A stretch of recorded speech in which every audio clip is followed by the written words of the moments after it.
Et salut à tous, bonsoir, ici PS2 Channel. Et aujourd'hui, une nouvelle présentation de collection. C'est donc ma collection Kingdom Hearts. Donc, je possède le premier Kingdom Hearts en PAL FR. Donc, ça, c'est une version Platinum. Donc, c'est pas une version que je vais garder dans ma collection car je vais sûrement l'upgrader. Mais en attendant, je ferai avec. Donc, voilà, Kingdom Hearts, le premier Kingdom Hearts était vraiment un jeu assez cool. C'est un de mes premiers jeux PS2 que j'ai reçu à l'époque. Donc c'était vraiment sympa. On était dans un mélange entre les Final Fantasy et les Walt Disney en mode action RPG comme ça, avec beaucoup de niveaux, de différents niveaux de Disney, hein. Donc c'était vraiment une intrigue assez sympa. Bon, une histoire assez complexe. Car tous les Kingdom Hearts sont sur tous des supports différents, donc c'est assez dur de comprendre l'histoire vraiment clairement, car il y a eu des opus sur PSP, il y a eu des opus sur Nintendo DS, il y a eu des opus un peu sur toutes les consoles. Donc c'est vrai qu'au début le premier était vraiment bien, mais après au niveau de l'histoire c'est assez compliqué, hein. Il faut vraiment suivre tous les opus et ça a été difficile à l'époque pour moi de tout comprendre, mais maintenant grâce aux opus, enfin, avec les remasters PS4, il y a tous les opus dans un même boîte, donc c'est plus facile pour tout suivre. Même que ça reste quand même assez complexe. Et l'histoire, je vais pas dire qu'elle est pas intéressante, mais elle est tellement farfelue que c'est assez dur à suivre quand même. Mais niveau les mondes et tout de Disney qui sont dedans, franchement c'est vraiment chouette. C'est des petits jeux sympas, c'est vraiment pas mal. Donc voilà pour le premier Kingdom Hearts 1 en PAL.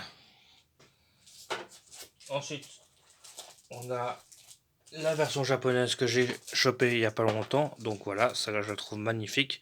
C'est la version japonaise, donc voilà, hein, c'est la meilleure version qu'on peut avoir de Kingdom Hearts, avec un artwork toujours aussi magnifique, hein, ça y a pas de souci. C'est exactement le même jeu, il n'y a pas de plus, c'est le même contenu entre guillemets, sauf qu'il y a il y a une plus grosse notice dans dans le Kingdom Hearts Jap, on va dire. Donc voilà pour ces deux Kingdom Hearts.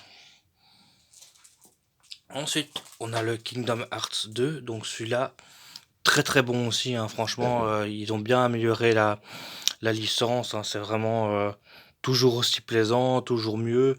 Le début commence avec un autre personnage, et puis après une heure ou deux, on commence avec Sora. Enfin, franchement, j'avais bien aimé ce prologue. C'était mieux fait, c'était plus beau. Les niveaux aussi, ils étaient cool aussi, mais allez, là, j'ai plus de souvenirs du premier que du deuxième finalement, car j'ai quand même eu une plus grosse attache au premier Kingdom Hearts qu'au deuxième.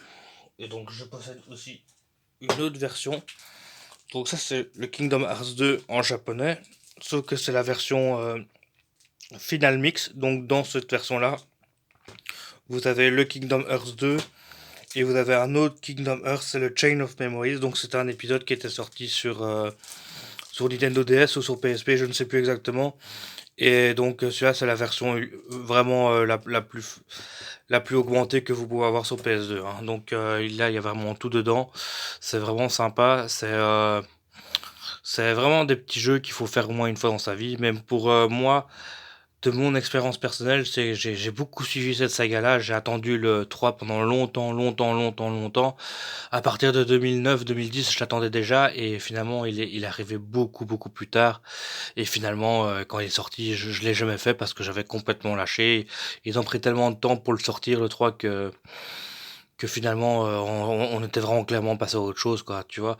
Et si je peux me donner un avis sur le Kingdom Hearts que j'ai fait, j'en ai fait pas tant que ça. J'ai fait le 1, le 2 sur PS2, j'en ai fait un autre sur DS, et j'en ai fait un sur PSP, et je me souviens que celui que j'ai fait sur PSP, c'était le Bird by Sleep que je n'ai plus, car je n'ai plus j'ai pu j'ai dû me séparer de quelques jeux de ma collection PSP, mais en tout cas c'était mon Kingdom Hearts préféré, hein, le Bird by Sleep, et il est de nouveau de retour dans la collection PS4, donc j'ai pu le refaire dans des bonnes conditions et il reste toujours aussi énorme.